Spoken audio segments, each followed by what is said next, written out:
to the Corner 3. I'm your host, Playoff Ricky, and today we're diving into three of the most active teams this offseason: the Atlanta Hawks, Houston Rockets, and the Denver Nuggets.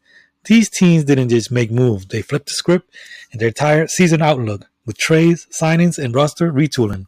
Let's get into who's winning the summer and who's gearing up to dominate the 2025-26 season.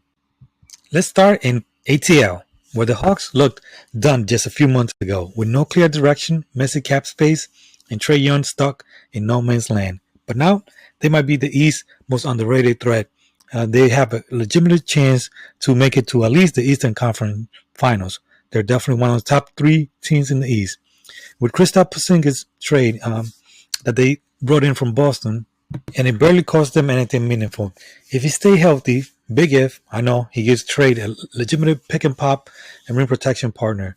We're talking about a 7'3" unicorn who last season, even though he only plays 42 games, he averaged 19.5 points a game and shot 41% from three. So last year, KP was hurt for most of the year, but they're hoping that this season will be different and he might be able to play 60, 65 games this year. And it'll be a great opportunity for the Hawks to come and do like they did a couple of years ago and have a great playoff run. They signed Nickeil Alexander-Walker from Minnesota Timberwolves. They gave him a 4-year deal, $62 million. He's a defensive grinder who can switch 1 through 3 and knock down the corner 3. He's a perfect modern NBA role player to slot next to Trade and Daniels. They also signed Luke Kennard to $11 million.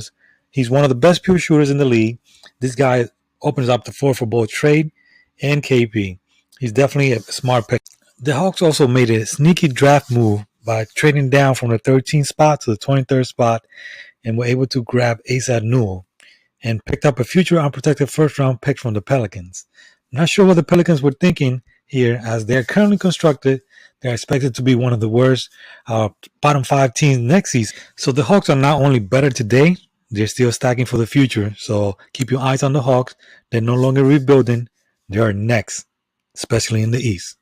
All right, now to H-Town. If the Hawks are reloading, the Rockets are going to war. Houston just pulled off one of the craziest trades of the summer. It's a 17 mega deal that brought them Kevin Durant. Yeah, KD's in Houston now. Let that sink in. And what did they have to give up? Young, promising player in Jalen Green, but we all know his offensive struggles. And Dillon Brooks, who's definitely a really good defensive player, but he's always getting into more trouble than he can deal with. So, and also they added the number 10 pick. I forgot to mention that, the number 10 pick.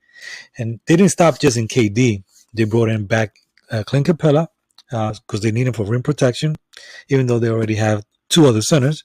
They also added Dorian Finney-Smith. You know that he's a great defender, and he's also a corner 3 specialist. So you can just imagine the lineup with KD, Sengun, Amen Thompson, and Jabari Smith, along with Fred VanVleet. This is a well-balanced, defensively sound starting 5 with enough firepower to compete with any team in the league. The Rockets are not waiting around anymore for the young players to develop. This team has gone from being too young to being definitely a top 4 title favorite. Now, don't sleep on the Denver Nuggets, who are quietly reloading. They won a championship in 2023 and now are making moves to try to come back and win another championship. No, they didn't land a KD level splash, but they had some of the most underrated offseasons move out there. First, they traded Michael Porter Jr. for Cam Johnson. Basically, they were just swapping the scoring for a better defender and more consistent help. As we all know, Michael Porter Jr. is very talented, but he's always hurt, and health has been number one concern since before he was even drafted to the NBA. So Cam gives them a perfect floor spacers who doesn't need 15 shots and is more consistent and is a lot better defender.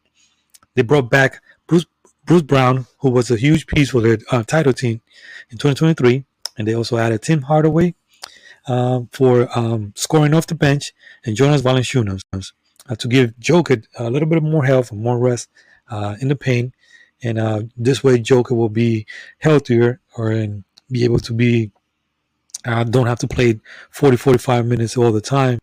Denver's not overacting. We all know Jokic is their system.